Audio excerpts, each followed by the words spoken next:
Team ni Ogie, ibinulgar ang Lucky Charm ng grupo, ang Kim Pao. I've seen a lot of change, been through a lot of pain. Some things are not the same as they were a year ago, but all will be okay. I move on each and every day. The past. Para kina Ogie Alcacid, Lassie and MC, si Kim Chiu ang Lucky Charm nila kaya nanalo sila sa Magpasikat 2024 ng It's Your Time. Ang fantastic combo nga na sina Ogie, Kim, Lassie at MC ang hinirang na champion sa Magpasikat 2024. Kitang-kita nga ang saya sa apat ng makapanayam ng ABS-CBN after the show last Saturday.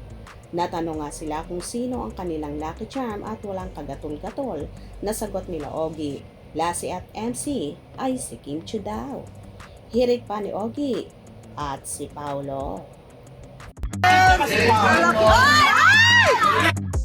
Lucky Charm, si Kim! Si Kim! Natawa naman si Kim sa sinabi ni Ogie. Nasama kami sa mga mahuhusay sa ni Lassie.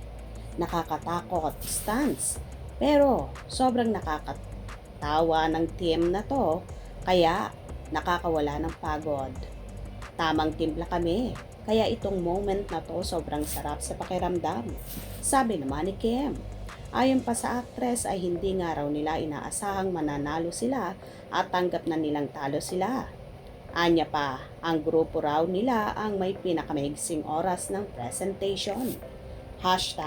#acceptance na kami say ni Kimi. Basta nagawa namin ng maayos ang production namin. Dagdag niya. Ayon kay Ogie, bonus na lang daw ang panalo nila dahil ang mas importante ay naiparating nila ang mensaheng nais nilang sabihin sa manonood.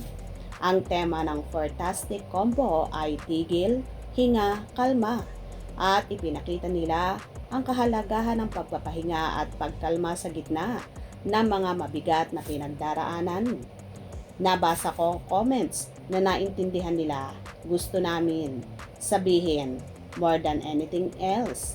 Nakuha nila, say ni Ogie. Todo rin ang naging pasasalamat ni Kimi at ng team sa lahat ng sumusuporta sa kanila, lalong higit ang Kim Paulandia na alam ng lahat na may napakalaking porsyento kung bakit sila nanalo at worth it naman lahat ng buwis buhay ng performances ng team dahil maraming mga kababayan natin ang makikinabang sa napanalunan nila. Ang mga nasalanta ng Bagyong Christy na malaking bagay ang 300K at marami nang ang pamilya ang matutulungan ng team ni Kim. Kahit nga ang actor ay so proud sa pagkakapanalo ng team ni Kimi kung saan so proud niyang ibinandera at binati si Chinita Princess ng congratulations. At nag-thank you naman ang dalaga sa nobyo na tila nakatutok nga sa naturang galawan ng actress. Anyway, congratulations sa lahat ng nanalo at lalong higit sa team ni Ogie, Kim, MC at Lassie. Mabuhay kayong lahat. Hope you enjoyed. Please subscribe for more info.